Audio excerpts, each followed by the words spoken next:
I'm here with Bill Lawrence. He is the creator and executive producer on a number of your favorite shows. You might remember Spin City, Scrubs, and on air now is Cougar Town and Undateable. Bill, how are you doing today? Hey, kidding? I'm great. Nice to talk to you. Nice to talk with you. I certainly appreciate your time. Hey, I was wondering if we could get to know you a little bit. What were you like as a kid? I grew up in Ridgefield, Connecticut. Total nostalgic way of growing up that you could kind of bike to school and walk to your neighbor's house and let yourself in if you needed to borrow something. Nice. I don't know if it exists anymore that way, but it's certainly what I remember. You know, as a kid, I was big into sports, a little bit of a goofball, but the one thing that kind of connects me to now is I was absolutely obsessed with movies and TV. So as a kid then, is that what you dreamed about doing when you got older? You know, I think I wanted to be a stand-up comic at first just because I kind of connected all the different things. I love stand-up comedy, I love movies, I love TV shows, but when I'm lucky enough to teach some kids or teach at a college or something like that, I always say that I was really blessed and always wanted to write or create jokes and material. You know, any kid I see that has any passion, whether it's music or science or anything young, it's such a gift. You gotta follow it and lean into it as much as you can. So I was just wondering, do you have any hidden talents that we're not aware of? I'm always quite proudly say that if I wasn't doing this, I'd probably just be back painting houses. Yeah? I'm a surprisingly good athlete for an old guy. I still play basketball with a bunch of young guys every week, and I'm hoping that they don't let me go by them to make me look good. And right. I think I'm ultimately jockier and taller than people think. They often think of comedy writers, and it's true to a point, as kind of shut-ins, you know, that live in tiny little caves and write jokes at night. But people are surprised that I'm actually 6'3" and look like I'm a fairly tall, awkward-looking dude. I did read that you're 6'3", and I would think that works out well with your wife. Yeah, I know. Krista's a tall woman, I spend most of my time with very Amazonian women. Well, she's a gorgeous woman. Including my daughter. My daughter's also super tall. Yeah, I just saw a picture you posted on Twitter. Gorgeous girl. It's horrifying because she's 13. She looks like she's 25. Yes, she does. You're going to have to watch that one, right, Dad? I do as many interviews as I can just as a way to warn people. Do not mess with that young lady. That's right. I will bring the heat. Speaking of your wife, where did you two meet? My wife has been on the cast of a successful sitcom for 21 straight years between Drew Carey, Scrubs, and Cougar Town. Yeah, she's wonderful. And when I did Spin City, the Drew Carey Show were on ABC, so we'd always see each other at these work functions where you have to go and promote the shows together and stuff. Okay. And she always had a boyfriend, and so I was very lucky. Circumstances made it so she was probably the first girl that I was flat out friends with before I dated. So when I met her, you know, she was with somebody else, and it was just easy to think, wow, this girl's really funny and sharp and edgy and makes me laugh. And I had never kind of realized in my years that was the trick to really having a successful relationship was, you know, ending up with someone that you would want to hang out with anyways, you know? Absolutely. So do you think that's the secret to your great marriage, is being friends first? I think so. I think that it was, even if I wasn't allowed to smooch her and make babies with her and whatnot, I'd still want to hang out with her. And I'd say that's the and as all people who have been married for 15 years know, marriage isn't just getting to hook up all the time. Right. To be with someone that you would want to be with anyways as you get older, it's a gift. You know, she cracks me up endlessly. That's absolutely true. I love to see the interaction between the two of you on Twitter. It's sometimes hilarious. You know what? The one thing I'll say about that is it's a goof for fun for us, but it's totally real and it makes us laugh, you know? That's great. So between the two of you, who's the disciplinarian with the kids? You know what? We divide and conquer a little bit because of our mix. We have a girl and two boys. My daughter also is so tight. She's like a mini-me of Christa. And they're so tight, you know, that I'm often the wait till your dad gets home type with her. And the boys are such knuckleheads and remind me of myself so much, it's very hard for me to discipline them, and I think my wife kind of handles the burden there. Make no bones about it, my wife's in charge of our house. Yeah? Well, yeah. What is that old saying, happy wife, happy life, something like that, right? You know it. By the way, I say it loud and proud as much as I can. So what is a typical day like in the Lawrence household with 2 big careers and 3 wonderful kids? So it's got to be busy. Yeah, a little bit, you know. I mean, I pretend to be busy, but I'm really just taking credit for other people's work. It's more that I got 3 kids. You have a beautiful family, by the way. Oh, thank you very much. I really appreciate it. But, it's the only thing that matters. It's the most fun thing out here. I mean, not to sound corny, my wife and I really prioritize our family. I'm lucky enough that I've been doing this for a long time. Even though I get to run a TV show, which is my dream gig, I've reached the level that I can leave and I coach my kids' baseball teams and we go to my daughter's volleyball games. And well, that's wonderful. As a mother of children yourself, you know that a typical day is taking turns being a chauffeur for children. Yes, absolutely. And then occasionally on a Friday night, you try to place them all at different sleepovers around town so you can sit at home, drink a bottle of wine or something. Right. And probably end up in bed early. Yeah, exactly, right? Get a bottle of wine, bed by 9. It's fantastic. That's right. Speaking of your dream job, you do have quite the resume. You got Spin City here. I think you worked a little bit on Friends as well. Is that how you got to know Courtney Cox and came together for Cougar Town? Well, yeah, I wrote on the first year of Friends. Right after that, my mentor in TV writing, Gary Goldberg, hired me we worked on this show called Champs. It was only on for a couple episodes, but then the two of us created Spin City together. So he kind of taught me everything about TV writing and running a show, which is beyond writing jokes. But yeah, I met Courtney on Friends. I wrote there that first year, and Friends was very close to Drew Carey, because they're both shot at Warner Brothers. Mm-hmm. So Courtney, Christa, and I were always we always peripherally knew each other. And she's a talented woman, Courtney is, but she's also such a sweet lady and such a fun person to be around. She seems like she would be. Oh, she's awesome. I had her on Scrubs for a couple episodes to see we liked working together. But yeah, that's how we met each other. Yeah, I remember her. She came in as the new chief of medicine, wasn't it? Yeah, because I said, Courtney, look, we were talking to each other. I said, let's have a tryout because we're friends. Let's make sure we like working together. Yeah. Well, her and Christa seem to have a great chemistry on Cougar Town. That's real. They spend way too much time together without me around. It's very frustrating for me. Speaking of your shows, how do you come up with the concepts for your shows? Well, look, I think one of the things that you can tell in television is even the most simple shows that work, the shows that are successful are usually because the creator was passionate about it. Spin City and Scrubs and Cougar Town were all just kind of stories I really felt like telling. Scrubs is one of my best buddies. I still hang out with him out here. His name's JD. He's a heart surgeon. We went to college together, and hearing all those stories just made me think it'd be a great story. And, beyond that, all the new shows I'm doing, I'm kind of in an old man position now in which the most satisfying thing for me is I can get young, talented men and women through the system. Undateable is a young guy named Adam Steekeel who thought it would be really fun to throw a bunch of stand-up comics together and kind of wind them up and watch them go. Well, I have to tell you, one of my favorite things about Scrubs, and I have to say I'm a self-proclaimed Scrubs rerun addict. I watch them all the time. And, cool, thanks. Just love that show. I love all your work, actually. I'm a big fan of Cougar Town, and I'm looking forward to Undateable. The one thing I like that you seem to really do well is I like to call it kind of a dramedy. It's a way of bringing in the drama and the comedy into one show. You can take some really serious and intense moments, but then add the comedy to lighten it immediately, and you seem to be a master at that. Oh, thanks. It's weird. There's very different mediums in comedy, and I think Spin City, Undateable, and Ground Floor, they're very much kind of old-school multi-camera sitcoms with a live audience, and in those, I think you really need to lean into the joke-telling more, and it's kind of, it's like Raymond or Cheers, Sure. Will and Grace. You really have to prioritize making people laugh, but in the single-camera shows like Scrubs and Cougar Town, I think part of the fun of doing a single-camera comedy is you can mix broad comedy with moments of emotional depth if you pull it off well. If you air too much on either side, that's how your shows end up stinking. If a single-camera comedy, if it's just morose and not funny and just seems like you're watching a half-hour drama, it doesn't work. Goofy and silly and has no stakes, it's hard to make people care about the character. Well, you've definitely found that balance. Oh, thanks. I'm going to take that as a nice way of saying that I just do the same thing over and over. No.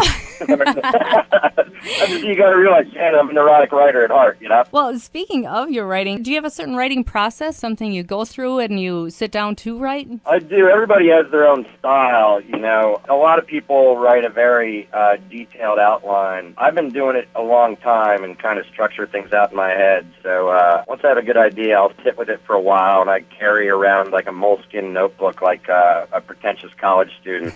And then once I have the basic beats outlined of how the story's going to go, I'll spend a week or so just filling that notebook with moments and jokes and lines of dialogue and character traits and stuff. But my goal is when I sit down to write it that I can just kind of spit out a draft really quick in like 3 or 4 days. Okay. And that people think, like, oh, wow, you're a very quick writer, and I'm not. I just don't sit down to actually write the script, until I've spent a month plus, kind of working on it and living with it and stuff. So you're a paper and pen kind of guy. I am, believe it or not. I still write scripts on yellow legal pads and then make some poor writer's assistant type them up. With your new stuff that's coming out, anything you want to tell us? I always like, the young writer's really funny, but I always like kind of experimenting. I've been doing this for a long time, so you try to find things to make it kind of fresh and fun for you. And what's cool about that show is, I think, it's it's a throwback sitcom. It's like Cheers. There's only like 2 or 3 sets. It's in front of a live audience. We never use fake laughs. Okay. I always promise the studio audience if they don't laugh at a joke, it won't be in the show. Okay. But the thing that we did that we really think is fun, I think what makes multi-camera sitcoms work is cast chemistry and the ability of like really funny comedic performers to vibe off the audience. It's why so many people respond to the old days when stand-up comics like Raymond or Seinfeld or Drew Carey or Tim Allen or Roseanne Barr, would do TV shows, or even Sean Hayes, really skilled performers.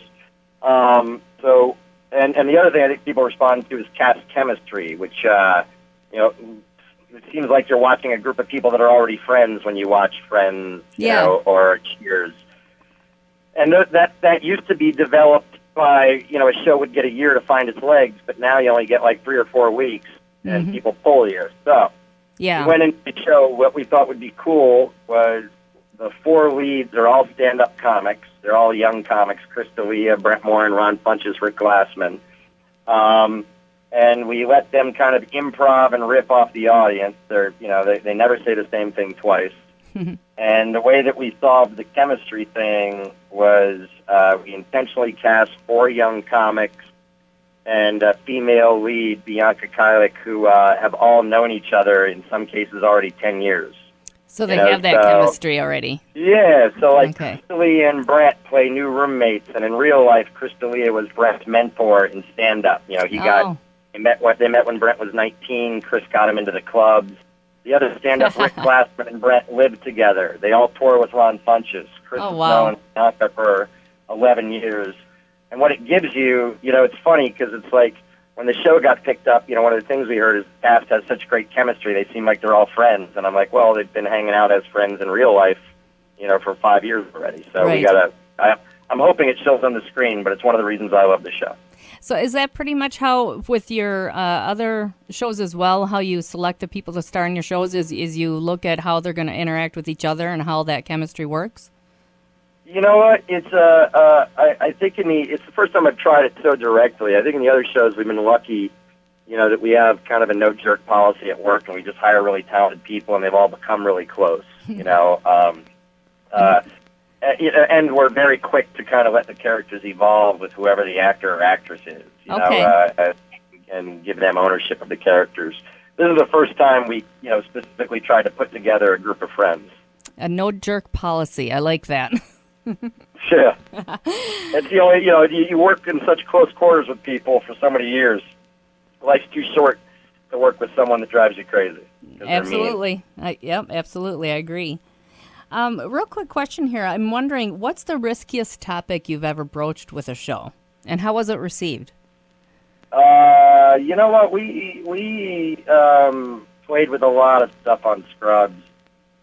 Because I've written a lot of racy jokes, but I've never really been somebody that's like desperate to push the boundary of network standards. But on Scrubs, when we started Scrubs, there weren't a lot of single-camera comedies on, and they really weren't ready for their new comedy. Like in the 3rd episode, we did an episode that the voiceover says 1 out of every 3 people that comes into the hospital is going to die there, and by the end, all 3 people die.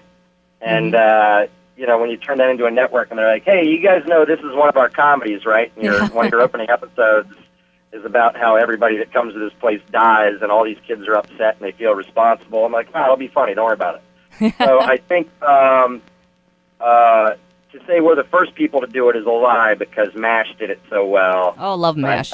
Yeah, but for me, to be writing a Thursday night comedy that dealt so much week to week with life and death stakes was kind of touch and go a little bit.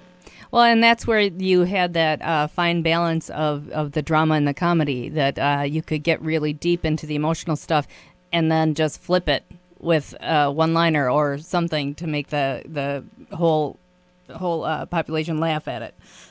Oh, that's nice of you to say. I thought when it worked, it was really cool. But when we did it, we didn't know if it would work or not. We thought people could easily get put off by it. Oh, well, I think it worked. I think it definitely worked. Oh, thanks. I'm wondering, do any real-life moments from your life or those of the actors ever end up in the shows? Oh, yeah. I mean, one of the rules on our, first of all the medical stories in Scrubs were true. Wow. We exaggerate them for comedy, but all the medical stuff, we'd all interview doctors and take them. But we have an open-door policy with the writers and actors and actresses, and all the cast members joke about the fact that if they ever make the mistake of saying something or doing something, we just take it and put it in the show. Because it always plays really true to life. And it's how you discover fun stuff. Like the second episode of Cougar Town, I walked by Josh Hopkins' trailer. He tells people this story, and he was playing the guitar and making up goofy songs. And I stopped and listened. I'm like, that's really funny. He's like, yeah, thanks, but I'm no good, so I'm shy about it, but I love doing it. I said, well, you're going to do it on the show every week now, because it makes me laugh. And then he became the guy that writes and sings goofy songs on the show, Right, yeah, and I love those. They actually stick in your head. I know, we let him write them himself, too. He's good at it. Oh, that's excellent. Well, I know there's one question that a lot of your fans have probably asked you, but I'm going to go ahead and ask it anyway. Sure. Do you think we'll ever see a Scrubs reunion? I don't know. It's one of the tough things about that. Look, 10, 15 years from now, if we are all missing each other and they still did stuff like that, maybe. But one of the weird things is when you did a show. So the shows that kind of do reunions now, like Veronica Mars and stuff, or Arrested Development, they feel like they ended before their time. Mm-hmm. Scrubs, we made it for 185 something episodes, like 9 years, and it's tough to think about now. And it's also not driving us to see each other because we all keep working together. I went and saw Zach's Broadway musical, last week in New York, and we always try to work together. Johnny C's on Ground Floor. Sarah's been in my shows. I generally only know 20 actors and actresses. So I work with them over and over. But the one thing that they're still trying to do is they're trying to turn Scrubs into a Broadway musical, which I think would be fun. Oh, that would be wonderful. I'd definitely check that out. Yeah, so, to me, that's something that's realistic, and there's people working on it and stuff, and I think it's campy and fun and cool, and so hopefully that'll happen. Yeah, absolutely. You have worked with some wonderful people. Are there any favorites that you've worked with, and why? Well, look, I love them all. I can't. The only way I ever even come close to picking a favorite is just because there's no real favorite. Because of the time of my life, when I was 26, to create a show starring Michael J. Fox and get to see him saying things that I wrote. It was an honor, not only because I think he's so brilliant, but he turned out to be as good a guy as you would hope just from watching him. Yeah. And but along the way, one of the luckiest things for me, it's Zach Braff, John McGinley, Courtney Cox, Chris Maloney. I've just been with people that are not only hyper talented, but they're actually good people. So they definitely seem like it, and they are extremely talented. So I don't get in trouble, though. My favorite actor to work with is my wife. I was going to say, I was going to say, but what is it like working with your wife? Is it fun? Is it difficult? Is it all the above? It's awesome. I think it would be hard if I was an actor and she was an actress, or she was a writer, because we'd be around each other all the time. But there's enough separation that we're not on top of each other. Okay. And as much as she lets me be, she's the boss at home, it's very cool how much she lets me be the boss at work. She's so respectful, and it's great for our relationship. And I always tell people I'm literally the only husband in America that a few days a week I get to tell my wife what to wear and what to say. Right? Yeah, I don't know too many husbands that get that opportunity. Oh, no. Hey, change your top. I don't like it. And say this sentence differently. Right? Well, it's been such a pleasure talking with you. I certainly appreciate your time and taking the time out of your busy schedule to do this interview. Of course, Shannon. It's been a long time coming. It's a blast. I really appreciate it. Thank you so much. And again, this has been Shannon Abernathy with Bill Lawrence, the creator and executive producer of all of your favorite shows. Most recently that we are looking at, we've Cougar Town and Undateable. Thank you, Bill, and have a wonderful day. You bet. See you around.